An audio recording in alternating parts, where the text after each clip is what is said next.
खुलुमबाय आंनि रन नार्जारि बड' निउस चेनेलाव गासैखौबो बरायबावनाय जाबाय। नोंथांमोननि थाखाय आं गोदान मोनसे भिडिअ लानानै फैबावबाय। अन्नानै जेन' भिडिअखौ जोबजासे नायो खावलायनाय जाबाय।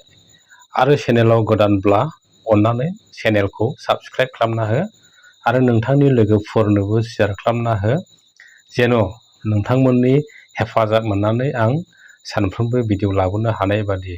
दानिया फैदो दिनैनि मोननैसो खौराङाव। सेथि खौरां, थांनाय 26 सेप्तेम्बर 2023 अक्ट'खालि राजा नार्जारि मुंनि बर' सुबुंखौ खिखरसालिनिफ्राय गोदोनायाव दौलें लागायना थैनाय थासारिनिफ्राय बोखांनो हानाय गोथै सह'खौ मैयानि दिनाव गावनि न'आव लाबोना गावसिनि धोरोमनि नेम खान्थिजों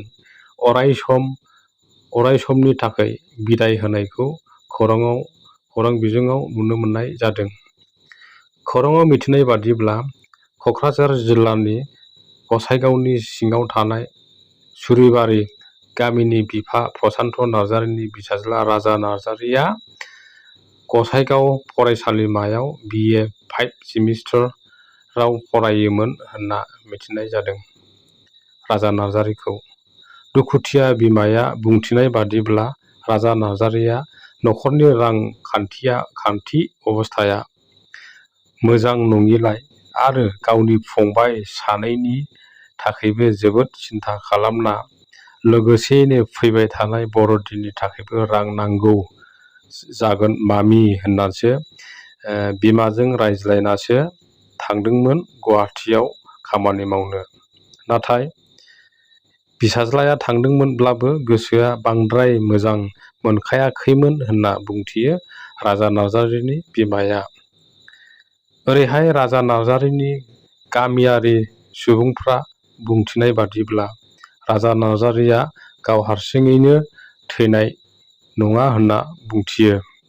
मानोना थैनाय सुबुंनि मोदोमाव गोबां देम जानाय जायगाफोर दङमोन होनना गामियारि सुबुंफ्रा बुंथियो। राजा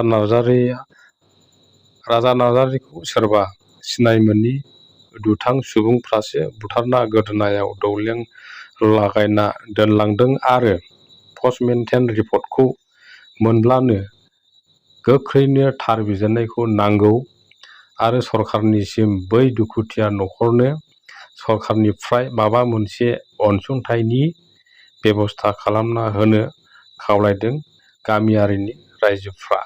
बेखौनो खावलायनो सानो। दिनै आं गोबाव बोसोर जाबाय बेबायदिनो गोबां दुखु खस्थ' लानानै संसार जानानै दङ। दिनै गोदाव सोराव जानानै दङ।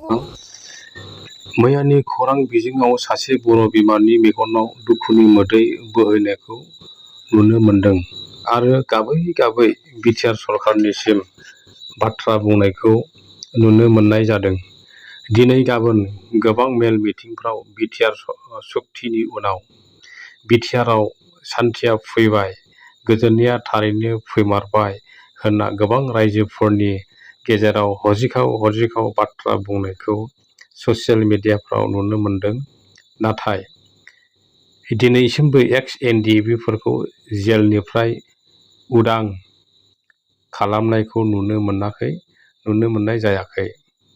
थिग बेबायदिनो चिरां जिल्लानि सिङाव थानाय 2 नं दुनाबारि गामिनि सासे एक्स-एनडिएफबिनि बिरबाय मुंनि बिहि दुखुथिया आइजोआ मा बुंखो बिटिआर सरखारखौ? बिथाङा गोबाव बोसोरनिफ्रायनो दुखु खस्थ'जों सासे बिसाखौ लाना गाव हारसिङैनो बिसाया गुवाहाटि सेन्ट्रेल जेलाव दं। नाथाय न'खराव गावनि फिसा सासेखौ लाना गोबां दुखु खस्थ'जों मोगा-मोगि जानांनायखौ बिथाङा बुंथिनायजों लोगोसे बिटिआरनि सान्थि सुक्तिजों गावनि बिसायजों लोगोसे गोबां जेलाव थानाय एक्स-एनडिएफबिफोरखौ जेन' उदां खालामना होयो आखाइ खबजबना बिटिआर सरखारनिसिम खावलायनायखौ नुनो मोनदों। दुखुथिया आइजोआ बुंथिबावोदि उदां खालामना होयोब्ला गोबां गोजोननाय मोनगोन होनना बुंथियो। माब्लाबा ओंखाम मोनब्ला ओंख्रि गैया जानो सानैनो ओंखाम जानाय थुरसियावनो मोदैया गोग्लैयो होनना बुंथियो आइजोआ। आरो गथ' सासे फोरोंनो गोसो दङमोन, नाथाय हानाय ना हाले समासो खिन्थासिगोन होनना बुंथियो दुखुथिया आइजोआ। थामथि खौरां, आसाम रायजोआव थाबैनो 32,000 साख्रि ओंखारगोनखौ मैयानि खौराङाव नुनो मोननाय जादों। बेनिखायनो नोंथाङा जुदि रोंगौथि गोनां सासे व्यक्तिब्ला नोंथाङाबो थियारि जादो। मानोना आसाम सरकारा थाबैनो एबा 10 अक्ट'बरनि उनावनो फोसावना होगोन होनना बुंथिनायखौ नुनो मोननाय जादों। बै 32,000 साख्रिनि बबे पस्टआव बा डिपार्टमेन्टआव बै 32,000 साख्रिया ओंखारगोन बेखौ मिथिना लादो आरो नोंथाङाबो थियारि जादो। गुबुन गुबुन बिफानाव गासै 32,000 साख्रि ओंखारगोन होनना मिथिनाय जादों।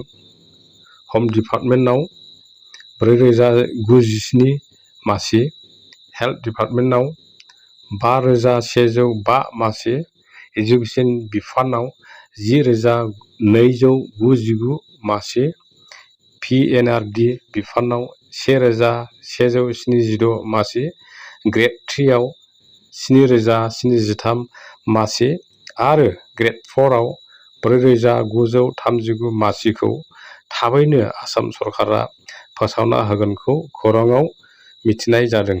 बेनिखायनो नोंथाङाबो बैफोर सुबिदाफोरखौ लानो थाबैनो थियारि जादो। बेजों लोगोसे दिनैनि भिडिअ'आ बेखिनियाव जोब्बाय लोगोफोर। भिडिअ'खौ जोबजासे नायनायनि थाखाय बयनिसिमबो गोजोन्थों।